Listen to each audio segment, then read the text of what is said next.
and I remain squarely focused on achieving our dual mandate goals of maximum employment and stable prices for the benefit of the American people. While the unemployment rate remains low, it has edged up. Job gains have slowed, and downside risks to employment have risen. At the same time, inflation has risen recently and remains somewhat elevated. In support of our goals, and in light of the shift in the balance of risks, today the Federal Open Market Committee decided to lower our policy interest rate by 1/4 percentage point. We also decided to continue to reduce our securities holdings. I'll have more to say about monetary policy after briefly reviewing economic developments. Recent indicators suggest that growth of economic activity has moderated. GDP rose at a pace of around 1.5% in the first half of the year, down from 2.5% last year. The moderation in growth largely reflects a slowdown in consumer spending. In contrast, business investment in equipment and intangibles has picked up from last year's pace. Activity in the housing sector remains weak. In our summary of economic projections, the median participant projects GDP to rise 1.6% this year and 1.8% next year, a touch stronger than projected in June. In the labor market, the unemployment rate edged up to 4.3% in August, but remains little changed over the past year at a relatively low level. Payroll job gains have slowed significantly to a pace of just 29,000 per month over the past 3 months. A good part of the slowing likely reflects a decline in the growth of the labor force due to lower immigration and lower labor force participation. Even so, labor demand has softened, and the recent pace of job creation appears to be running below the break-even rate needed to hold the unemployment rate constant. In addition, wage growth has continued to moderate while still outpacing inflation. Overall, the marked slowing in both the supply of and demand for workers is unusual. In this less dynamic and somewhat softer labor market, the downside risks to employment appear to have risen.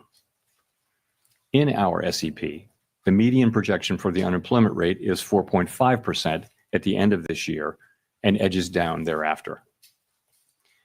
Inflation has eased significantly from its highs in mid-2022, but remains somewhat elevated relative to our 2% longer-run goal. Estimates based on the Consumer Price Index and other data indicate that total PCE prices rose 2.7% over the 12 months ending in August, and that, excluding the volatile food and energy categories, core PCE prices rose 2.9%. These readings are higher than earlier in the year as inflation for goods has picked up. In contrast, disinflation appears to be continuing for services. Near-term measures of inflation expectations have moved up on balance over the course of this year on news about tariffs, as reflected in both market and survey-based measures.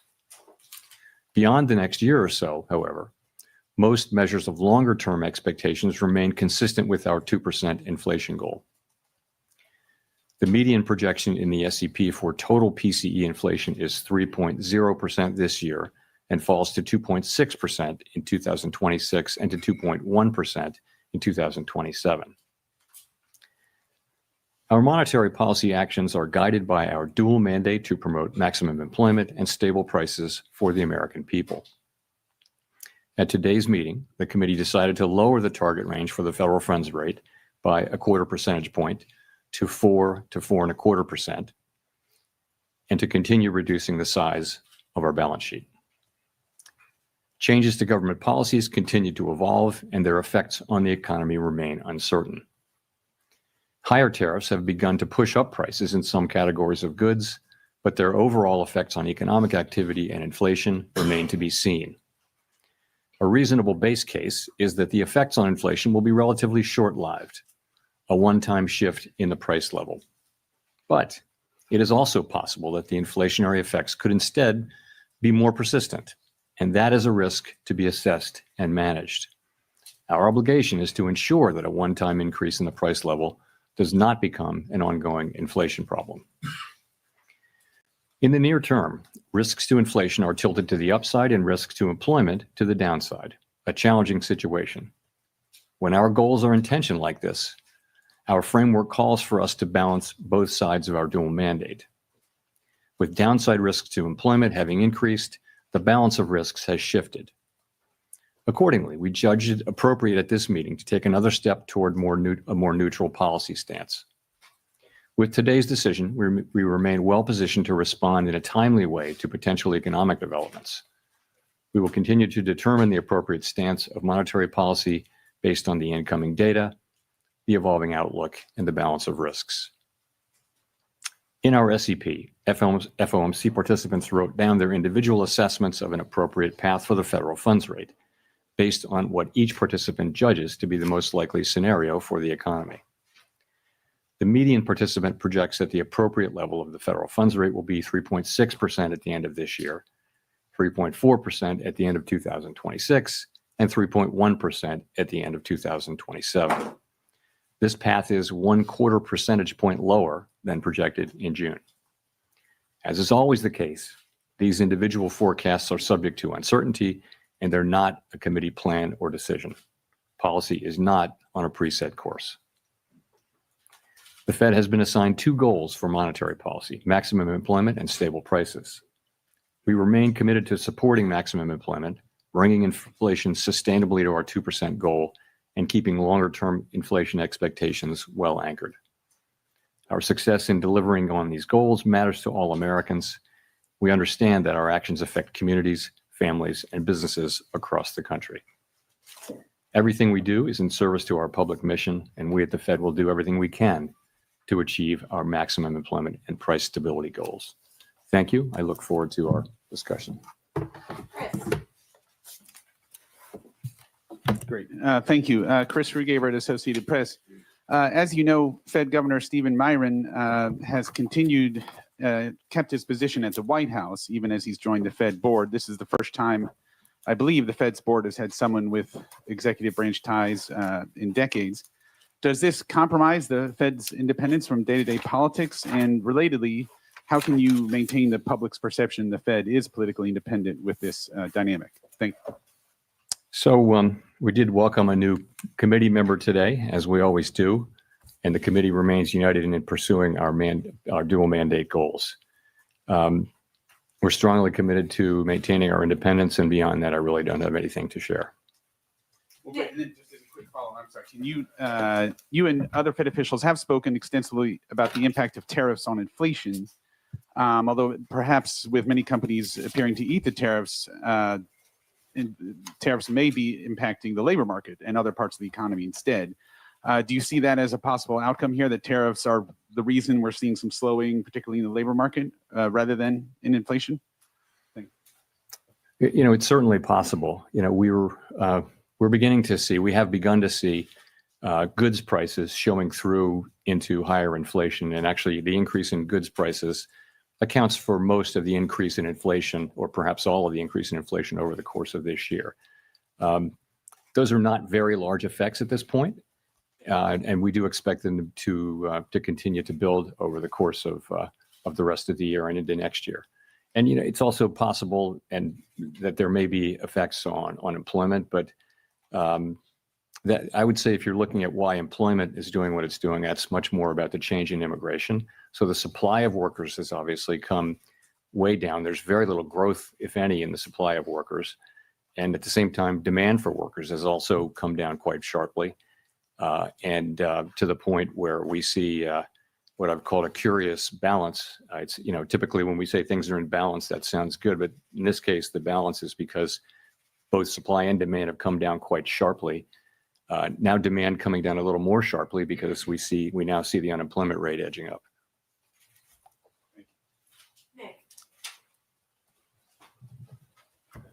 Nick Timmerosa, the Wall Street Journal. Chair Powell, do economic conditions and the balance of risks no longer warrant a restrictive policy setting?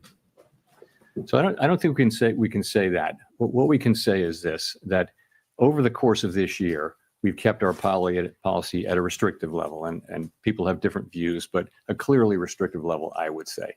So, and we were able to do that over the course of this year because the labor market was in very solid condition with strong job creation and all those things.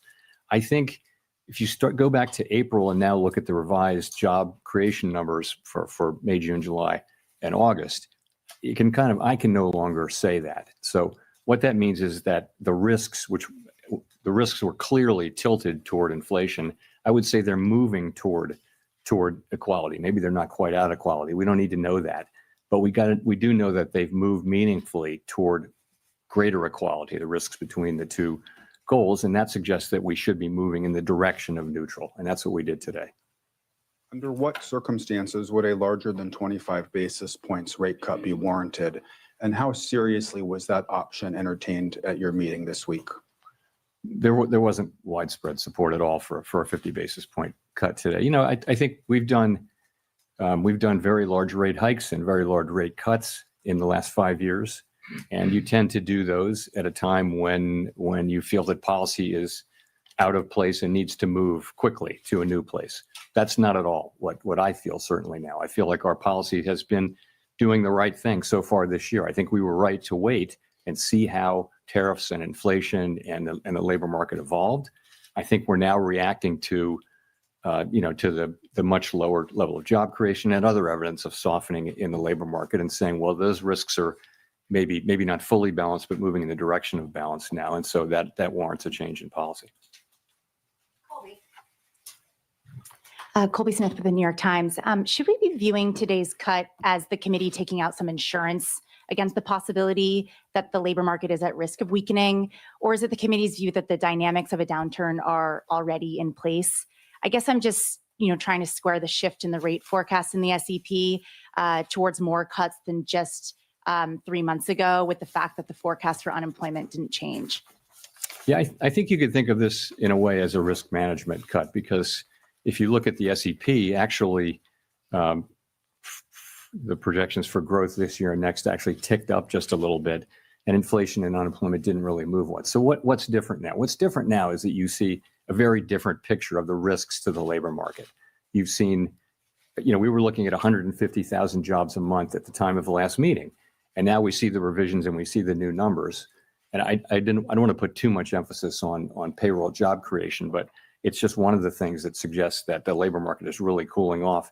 And that tells you that it's time to take that into account in our policy.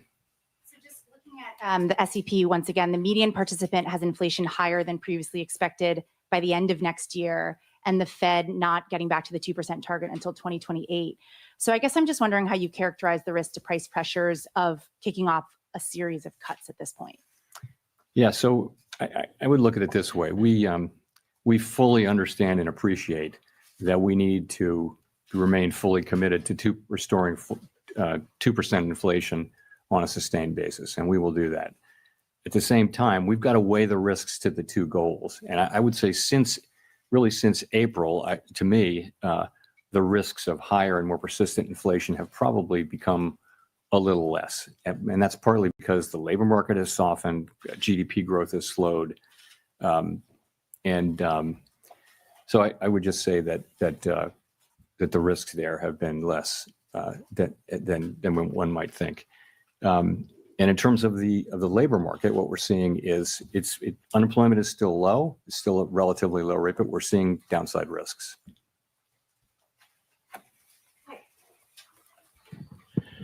Michael McKee from Bloomberg Radio and Television.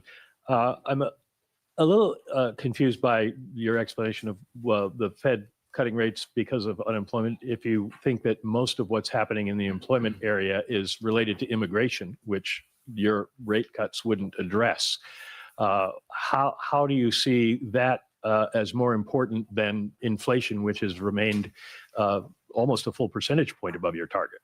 Well, I was saying that what's happening in the labor market has more to do with immigration than it has to do with tariffs. That was the question I was answering. So I wouldn't say that all of what's happening in the labor market is due to tariffs. I mean, you clearly have a slowing in it due to immigration. You clearly have a slowing in demand, which is now perhaps more than that in supply, and we know that because the unemployment rate has ticked up. So that's what I meant by that. I can follow up. Every year since 2015, the SEP has forecast that you would hit your target 2 years later. And this year, this SEP says you're going to hit your target 2 years later.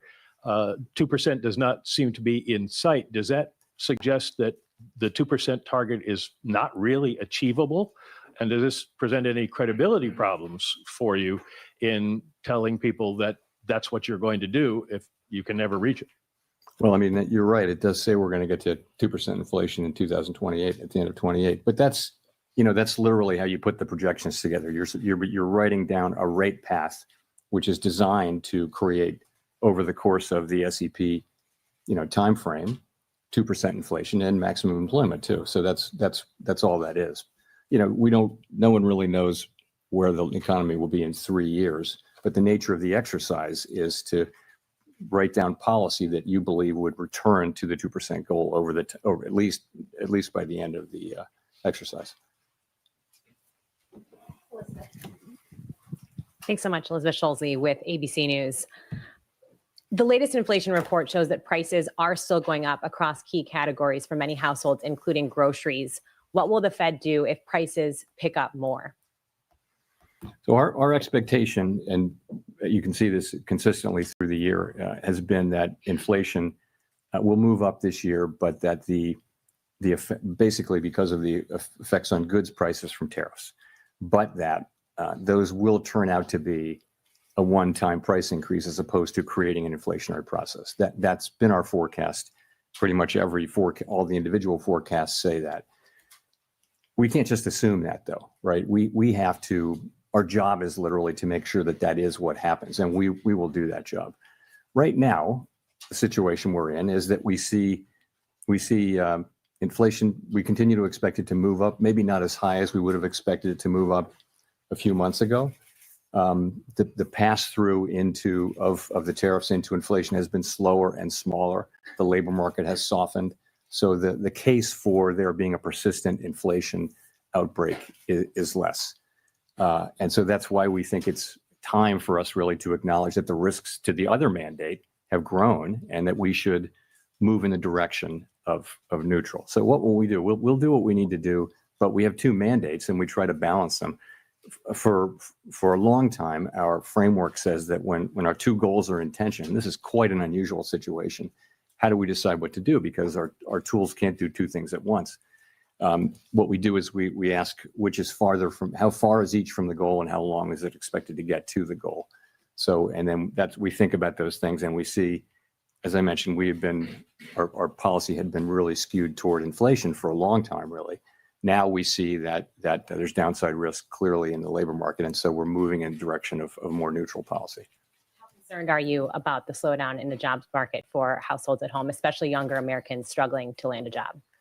So it's an interesting labor market, and obviously we think it's appropriate that we reduce our rates so that we become more neutral, which presumably will be better for the labor market.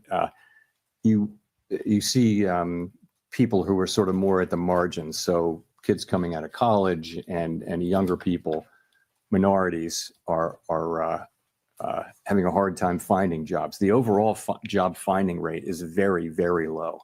However, the layoff rate is also very low. So you've got a low firing, low hiring environment. And the concern is that if you start to see layoffs, the people who are laid off there won't be a lot of hiring going on. So that could very quickly flow into higher unemployment.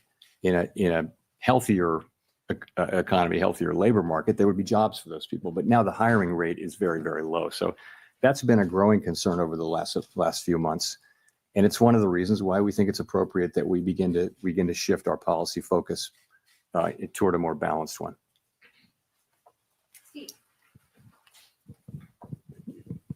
Steve Leisman, CNBC. Mr. Chair, in the past, during rate cuts, you used the word recalibration. And I wonder if you pointedly did not use it this time. And in fact, when you said policy is not on a preset course, did you mean that as sort of the opposite of recalibration? Are we meeting to meeting, data point by data point? Are we in the process here of getting back to neutral? Thank you.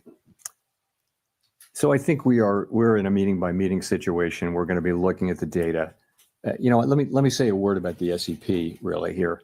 So we often point this out. What the SEP is it's an accumulation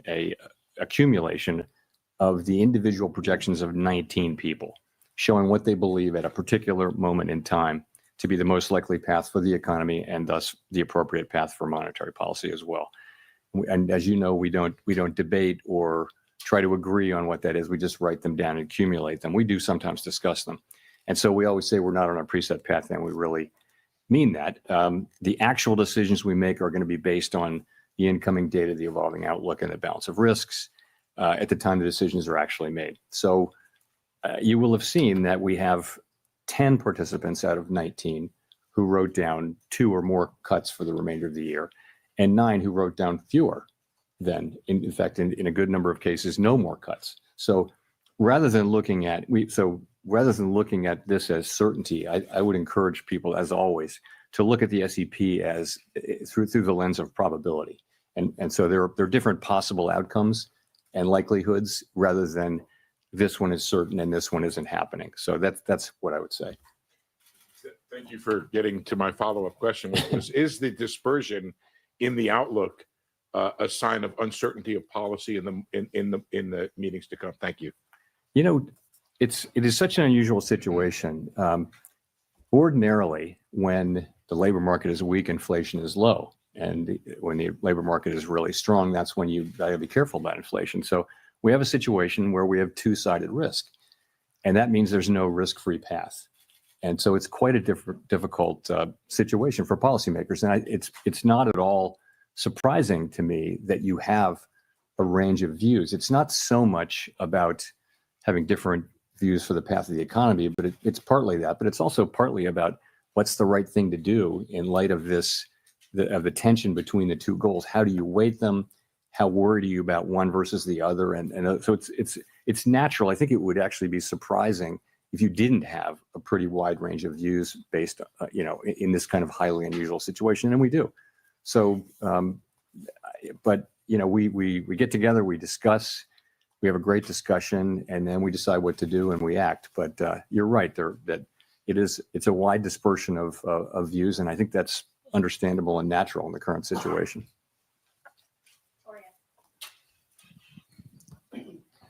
Hi, Victoria Guida with Politico. You've talked a lot about Fed independence and the importance of it over the years, but as markets have questions about what exactly President Trump's intentions are with the Fed, what would you point to as the things they should be watching to determine that the Fed is still making decisions based on, the economic outlook rather than political considerations? Look, it's deeply in our culture to do our work based on the incoming data and never consider anything else. That's just everybody who's at the Fed really feels strongly about that way. So, you'll know it by the way we talk about what we're doing, by the speeches that people give, by the decisions that we make. You'll know that we're just still going to do that. That's all we do. And we don't frame these questions at all or see them in terms of political outcomes. I think when you get to another part of Washington, everything is seen through the lens of, does it help or hurt this political party, this politician? That's the framework. And I think people find it hard to believe that that is not at all the way we think about things at the Fed. We're taking a longer perspective. We're trying to, serve the American people as best we can. So I think you would be able to tell. I don't believe we'll ever get to that place. I would say we're doing our work exactly as we always have now. And people they're making their arguments, and we're having a great discussion around these challenging issues. So, do you see the court case around Lisa Cook as being related to questions of Fed independence? I see it as a court case that it would be inappropriate for me to comment on. Thanks, Mr. Chairman. Edward Lawrence from Fox Business. So we saw the preliminary benchmark revisions down 911,000. The revisions for June were the first negative revisions we've seen since December of 2020. How can the Fed base important decisions on rate and what to do with the interest rates on data that seems to be, as you've called it in the past, noisy? So on the QCEW, the revision that we saw was almost exactly what we expected. It was amazing how close the expectation was. So, and the reason for that is, for the last bunch of quarters, there's been almost a predictable overcount. And I think the Bureau of Labor Statistics really does understand this, and they're working hard to fix it. It's got to do, of course, it has something to do with low response rates, but it's also got to do with what's called the birth-death model, because a good amount of job creation happens around new companies and how many go out of business, how many are founded. And it's just really hard. You can't survey for that. You've got to have a model that predicts that. And it's quite difficult to do, especially when the economy is undergoing big changes. So, and they've been working on that and are making progress on it. But the data we get is still well good enough for us to do our work. To the extent we have issues around data right now, it's about low response rates. That's happened all over really. Response rates are just lower to surveys now, both in and out of the government. And it's no great secret. We want higher response rates, and we need those to have, less volatile data. And the way to get that is to make sure that the agencies that collect the data have sufficient resources to drive higher response rates. It's not a complicated problem, but that's what it takes. It's not a mystery. That's what it takes. The other thing I'll say, Edward, is in the case of the job creation, the response rate is quite low for the first month, or lower for the first month. By the time you get to the second or third month, you're still collecting responses for that last month, for that prior month. And you get to the place where the data are much more reliable by the second and certainly the third month. So it's not that we don't get the data, it's just that we get it a little later. But for the benchmarks, if that holds, it's 51% of the jobs that we thought were there weren't really there. Shows a weaker job market coming into this year. If you had had that information, would it have changed your mind related to where the interest rates should be? Should there have been a cut earlier? We have to live life looking through the windshield rather than the rearview mirror, as you know. And all I can tell you is we see where we are now, and we take appropriate action, and we took that appropriate action today. Thanks. Howard Schneider with Reuters. So as you mentioned a minute ago, some margins of the job market would suggest that the slide's already happening. Black unemployment rate in August was above 7%, declining work week, difficulty among college graduates finding work, rising youth unemployment. Why do you think a quarter percentage point now is going to arrest that? Well, I didn't say that I thought a quarter point would make a huge difference to the economy, but you've got to look at the whole path of rates, right? And the market's has already been baking in expectations. I mean, our market works through expectations, right? So I think our policy path really does matter.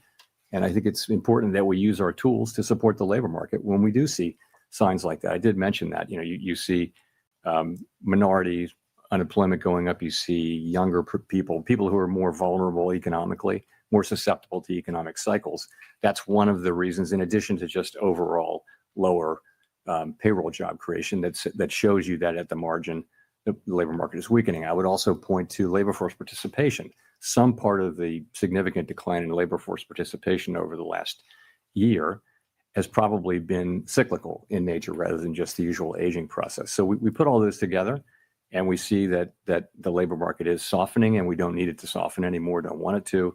So we use our tools, and it starts with a 25 basis point rate cut. But the market's also pricing in a rate path. I'm not blessing what the market's doing at all. I'm just saying it's not just one action. As a follow-up to that, the growth mix right now seems very concentrated in investment and on the consumer spending side in the higher income groups.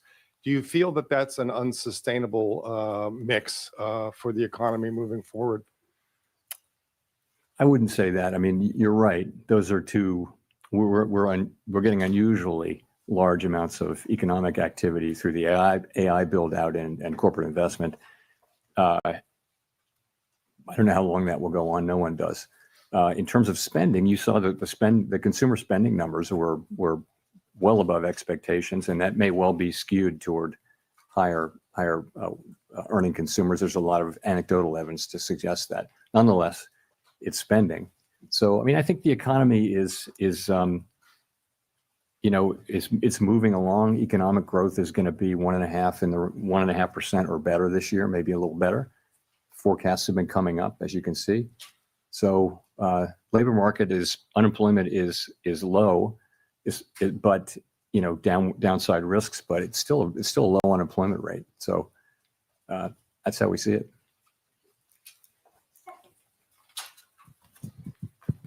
Hi, Stephanie Rule, MSNBC.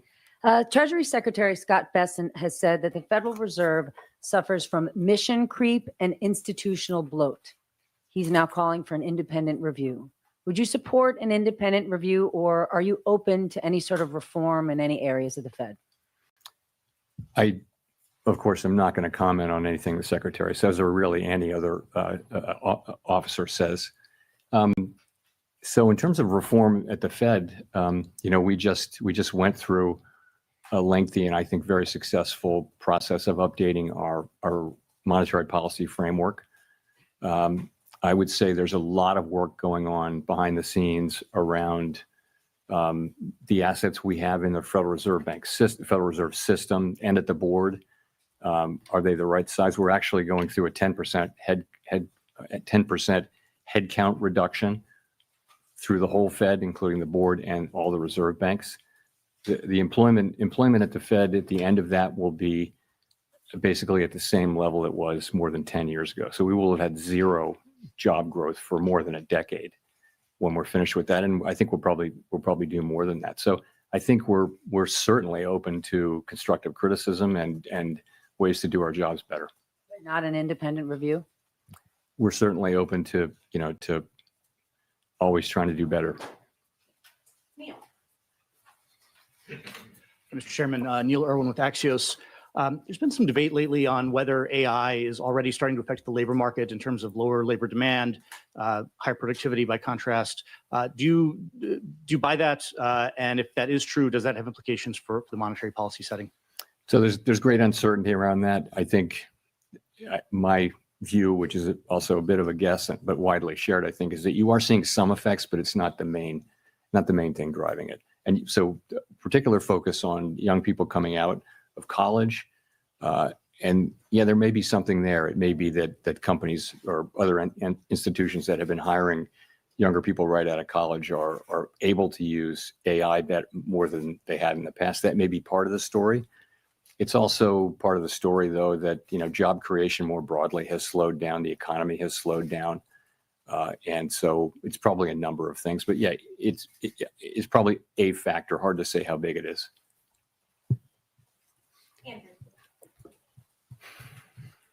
Thanks, Mr. Chairman. What evidence do you see of tariffs showing up in inflation? Well, if you can take goods, just sort of the broad goods category, and last year, goods inflation was negative. If you go back 25 years, that was the typical thing. Was that goods inflation was goods prices generally went down, even adjusting for quality. So that was not the case during the pandemic, of course. Goods inflation went very high, but we had essentially returned to zero or slightly negative inflation. Now, I think goods inflation over the course of the past year is 1.2%, which doesn't sound like a lot, but it's a big change. So we think, analysts have different views, but we think it's contributing, 0.3 or 0.4 or something like that to the current core PCE inflation reading, which is 2.9%. So it's contributing. What seems to be happening is that, the tariffs are mostly not being paid by exporters, mostly being paid by really the companies that sit between the exporter and the consumer. So if you buy something and you sell it through retail or you use it to make a product, you're probably taking a lot of those costs on and not able to pass it fully along to the consumer yet. That appears to be what we're seeing. All of those companies and entities in the middle, they'll tell you that they have every intention of passing that through in time, but they're not doing that now. To the consumer, the pass-through has been pretty small. It's been slower and smaller than we thought. But the evidence it's very clear that there's some pass-through. I also wanted to ask if you could share with us the conditions under which you might consider leaving the Fed in May. I have nothing new on that for you today.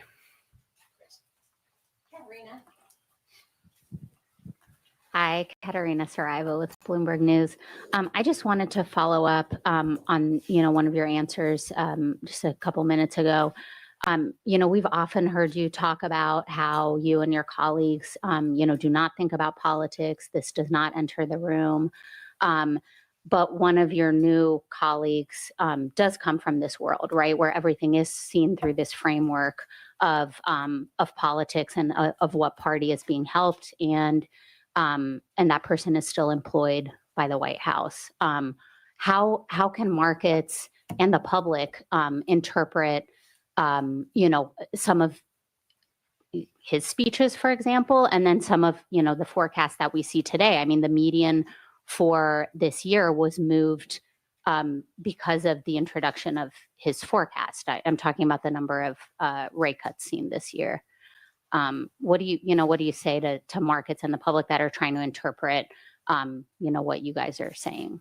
So there's 19 participants of whom 12 vote, as you know, on a rotating basis. So no one voter, can really, the only way for any voter to really move things around is to be incredibly persuasive. And the only way to do that in the context in which we work is to make really strong arguments based on the data and one's understanding of the economy. That's really all that matters.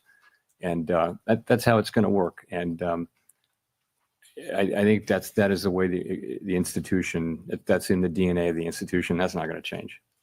And then I wanted to ask about a Gallup poll that showed that Americans now have more confidence in the president than the Federal Reserve when it comes to doing what's right for the economy.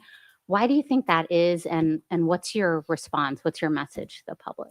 Our response is we're going to do everything we can to use our tools to achieve the goals that Congress has given us. And we're not going to get distracted by anything. So I think that's what we're going to do. We're just going to keep doing our jobs.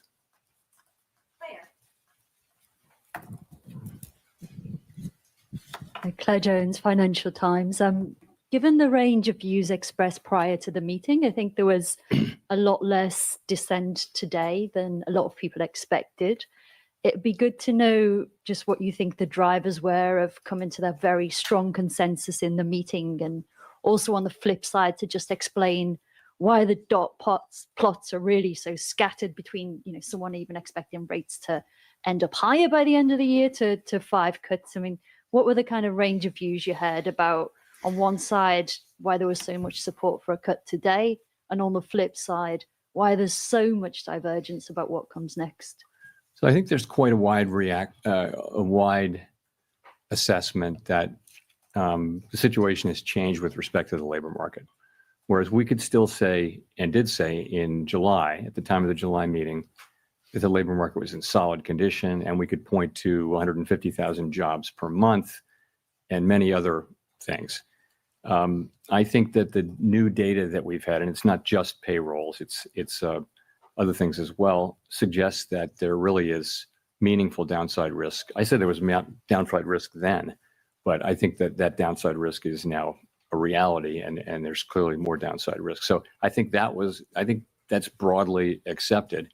And so that meant different things for different people. Some wrote down, almost everyone wrote down, supported this cut, and some supported more cuts and some didn't, as you will see from the dot plot. So that's just the way it is. I mean, people have, you have people who take this work very seriously, think about it all the time, do their work, discuss it with our colleagues. We endlessly discuss this between ourselves, and then we have a meeting where we put it all out on the table, and this is what you get. And you're right, there's a range of views in the dots, and I think that's, like I said, very unsurprising given the quite unusual, historically unusual nature of the challenges that we face. But let's remember, though, the unemployment rate's 4.3%. The economy's growing at 1.5%. So it's not a bad economy or anything like that. We've seen much more challenging economic times. But from a policy standpoint, the standpoint of what we're trying to accomplish, it's challenging to know what to do. There are, as I mentioned earlier, there are no risk-free paths now. It's not incredibly obvious what to do. So we have to keep our eye on inflation. At the same time, we cannot ignore and must keep our eye on maximum employment, which is those are our two equal goals. And you will see that there are a range of views on what to do. Nonetheless, we came together today at the meeting and acted with a high degree of unity.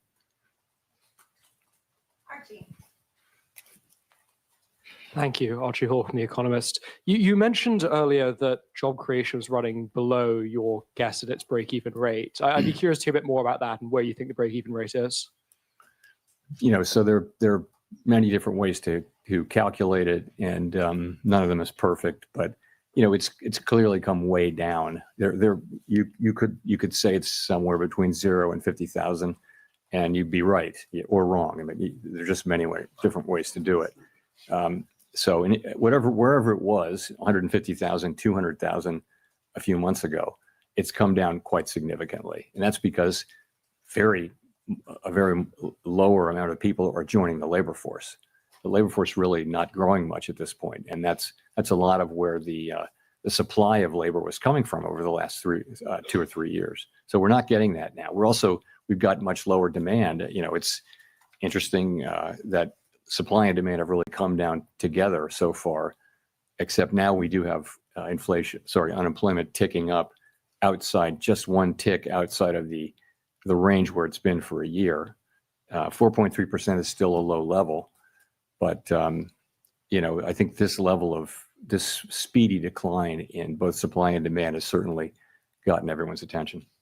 I'll follow up if I may. You mentioned the downside risk to employment a fair amount, but it's striking that measures of kind of activity and output for the third quarter, those that we have, seem pretty strong. The Atlanta Fed's GDP now is very strong. You mentioned strong PCE numbers as well. How do you square those things? Is there a chance actually could be upside risk to the labor market if those activity measures are right? Well, that would be great. We'd love that to happen.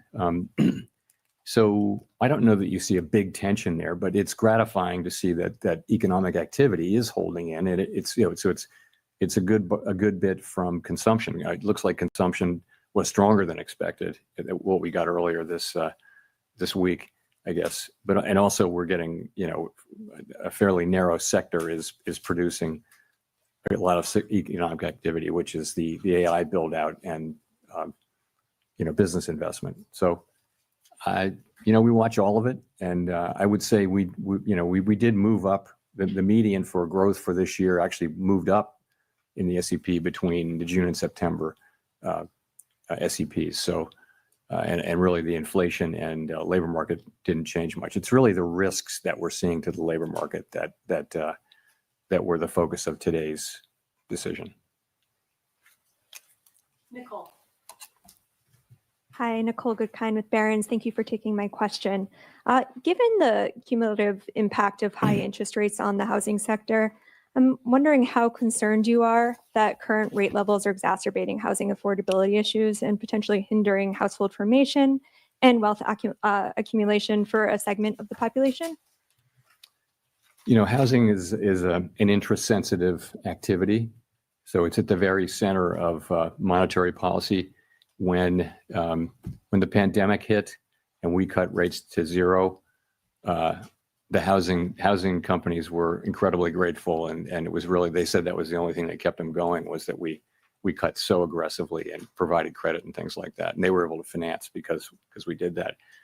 The other side of that is when inflation gets high and we raise rates, and you're right, it does burden the housing industry, and so rates have come down a bit, and as that happens, we don't set mortgage rates, but our policy rate changes do tend to affect mortgage rates.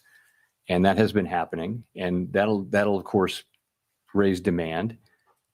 Lower borrowing rates for builders will help, builders will help supply, and so some of that should happen. I think most analysts think that it would have to be pretty big changes for it to matter a lot, for the big changes in rates to matter a lot for the housing sector.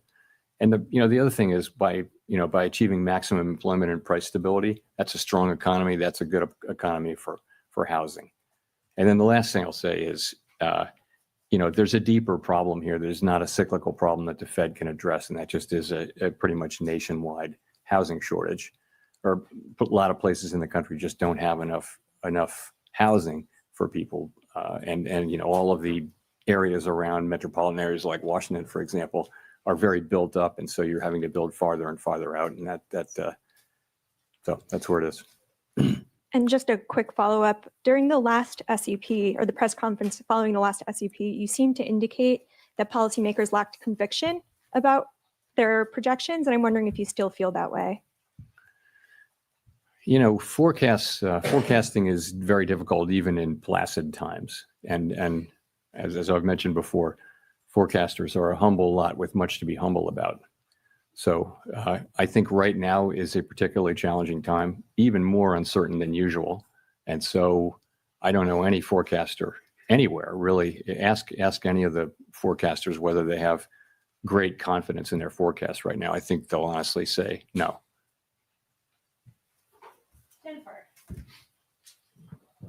Thank you, Chair Powell. Jennifer Schonberger with Yahoo Finance. If you're cutting rates, why continue to reduce the size of your balance sheet, then pause the unwinding? Well, I think we're cutting the size of our balance sheet quite marginally now. As you know, with the balance sheet, we're still in an abundant reserves condition, and we've said that we would stop somewhat above somewhat above an ample reserves level. That's where we are, and we're getting closer to that. We're monitoring it very carefully. We don't think that has at all significant macroeconomic effects. These are pretty small numbers moving around inside a giant economy. You know, the level of runoff is not very large, so I wouldn't attribute macroeconomic consequences to that at this point. And at his recent confirmation hearing, Stephen Myron brought up that the Fed actually has 3 mandates from Congress, not just jobs and stable prices, but also moderate long-term interest rates. So what does Congress mean by moderate long-term interest rates? How should we understand that when we see the 10-year Treasury moving? And how do you think about this part of the mandate when policy choices like rate cuts or balance sheet reductions affect the long end of the yield curve?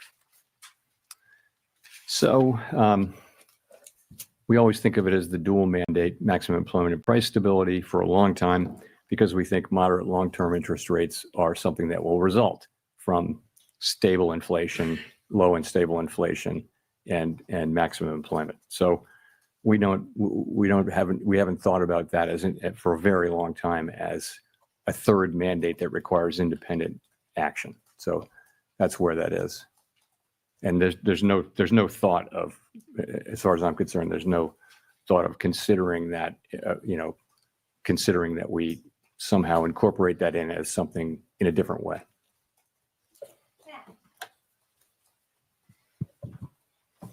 Thanks, Chair Powell. Matt Egan from CNN.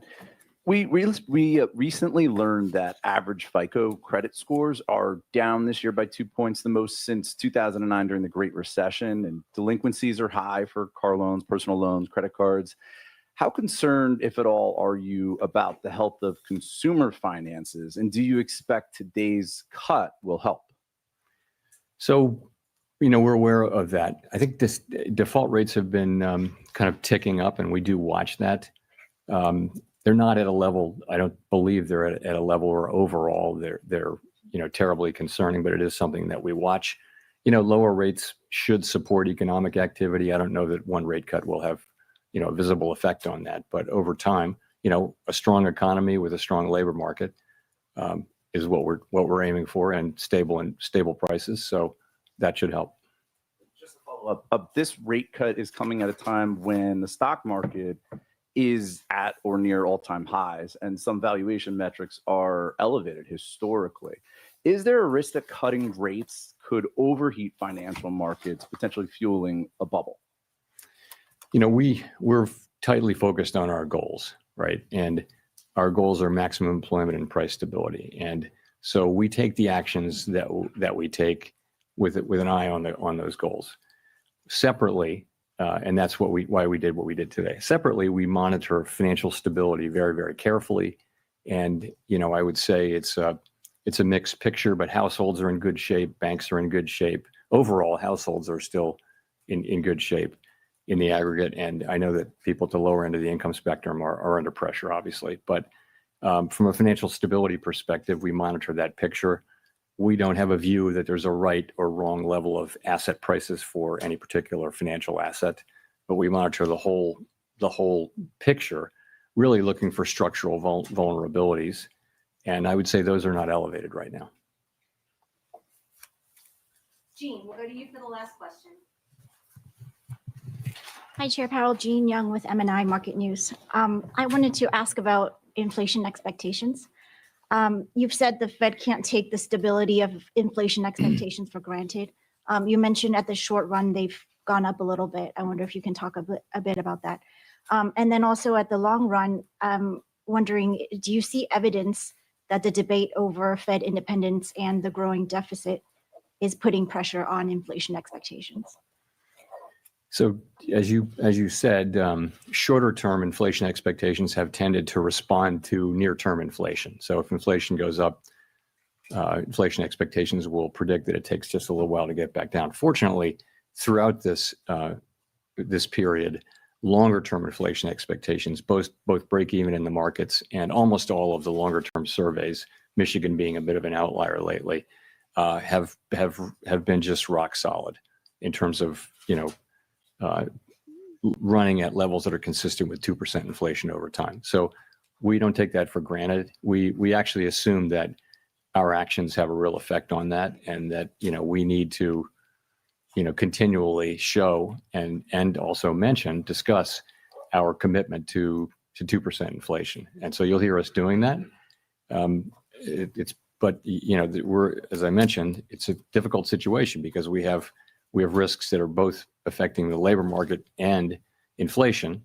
Those are our two goals. And so we have to balance those two. When they're both at risk, we have to balance them. And that's really what we're trying to do. Your latter part of your question was about independence. I don't see market participants. I don't see that that's something they're factoring in right now in terms of setting interest rates. Thanks very much.